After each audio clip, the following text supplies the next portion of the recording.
क्या है और था। एक चीज़ आप माइंड में और रखें, जब भी कोई सेंटेंस आप बोलने के लिए जाएं, ओके, जैसे कि हम लोग बात करें चाहिए की, तो चाहिए क्या है, एक कंडीशन है। अगर हम बात करें चाहिए की, तो चाहिए क्या है, एक कंडीशन है। तो चाहिए पहले जाएगी पोस्ट में, फिर जाएगी थिंग्स में, और फिर जाएगी एक्शन में।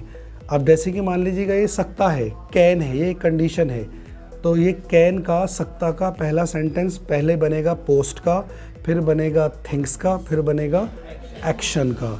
अब जैसे कि ये गा और गी है, विल है, तो ये एक कंडीशन है, तो पहले जाएगी ये पोस्ट में, फिर जाएगी थिंग्स में, और फिर जाएगी।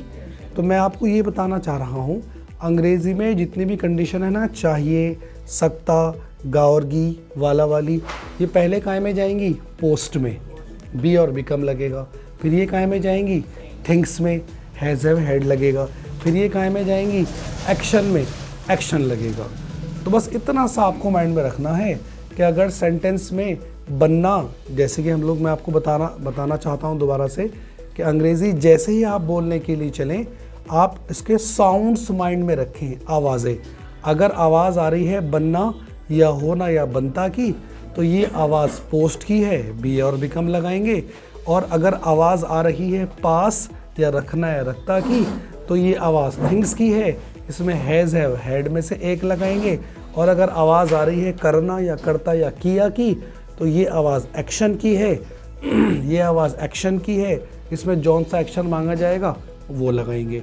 अगर पोस्ट का है अगर पोस्ट का, याद रखना, पोस्ट का भी क्या आएगा, है और था, थिंग्स का भी क्या आएगा, है और था, एक्शन का भी क्या आएगा, है और था। अगर पोस्ट का है तो बी और बिकम कर देंगे, और अगर पोस्ट का था है तो बिकेम कर देंगे, हैज़ हैव बिकम कर देंगे, हैड बिकम कर देंगे, ओके।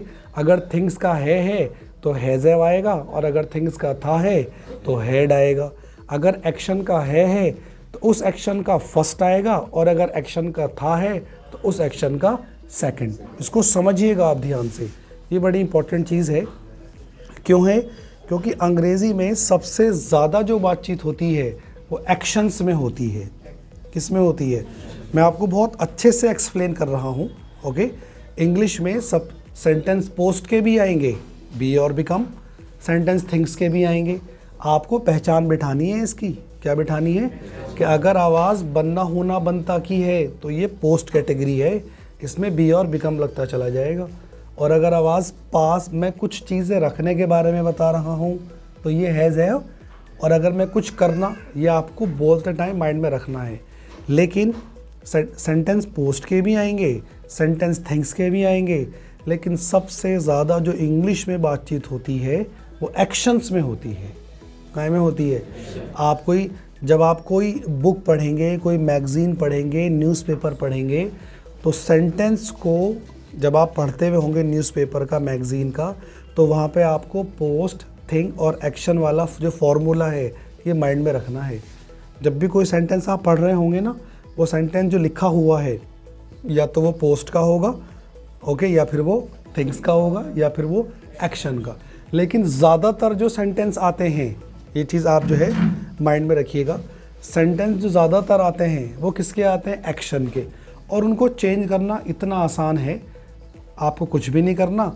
अगर सिंपल सा ट्रैक है, अगर जो कि मैंने आपको बताया था कि अगर बात है में हो रही है तो एक्शन फर्स्ट आ जाएगा, और अगर था में हो रही है तो।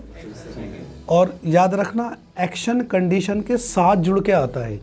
किसके साथ जुड़ के आता है? कंडीशन के साथ। जैसे कि आपने कहा मैं लिखता हूँ, आई राइट, मैं लिखता था या मैंने लिखा, आई रोट। मैं लिख चुका हूँ, आई हैव रिटन, मैं लिख चुका था, आई हैड रिटन। मैं लिख रहा हूँ, आई एम राइटिंग, मैं लिख रहा था, आई वॉज राइटिंग। मैं लिखना चाहता हूँ, आई वॉन्ट टू राइट, मैं लिखना चाहता था, आई वॉन्टेड टू राइट। मैं लिखना पसंद करता हूँ, आई लाइक टू राइट, मैं लिखना पसंद करता था, I liked to write, okay. मैं लिख रहा हूँ, आई एम राइटिंग, मैं लिख रहा था, आई वॉज राइटिंग। मैं लिखने वाला हूँ, I am about to write, मैं लिखने वाला था, I was about to write. मुझे लिखने की ज़रूरत है, आई नीड टू राइट, मुझे लिखने की ज़रूरत थी, आई नीडेड टू राइट, मैं सुबह से लिख रहा हूँ। I have been writing since morning, मैं सुबह से लिख रहा था। I had been writing since. तो आप देख रहे हैं इंग्लिश में जो भी कोई एक्शन आएगा वो कंडीशन के, तो बस आपको उसका है और था ही तो करना है। कैन का कुड करना है, विल का वुड करना है, मे का माइट करना है, नीड का नीडेड करना है, कीप ऑन का केप्ट ऑन करना है, लाइक का लाइक्ड करना है, इज एम आर का वॉज वर करना है, डू डस का डिड करना है, हैज़ हैव का हैड करना है। यही तो एक कॉन्सेप्ट है इंग्लिश का। लेकिन अगर आपने ये किया, आपने कहा मैं बोलता हूँ, तो आपने आई स्पीक किया, और मैं बोलता था और मैंने बोला, यहाँ पे आपने आई वाज स्पीक कर दिया, तो इट विल बी रॉन्ग, ये तो गलत हो जाएगा। कॉम्बिनेशन मिलाना है आपको। क्या मिलाना है? इज एम आर को वाज वर से मिलाएंगे। इंग्लिश में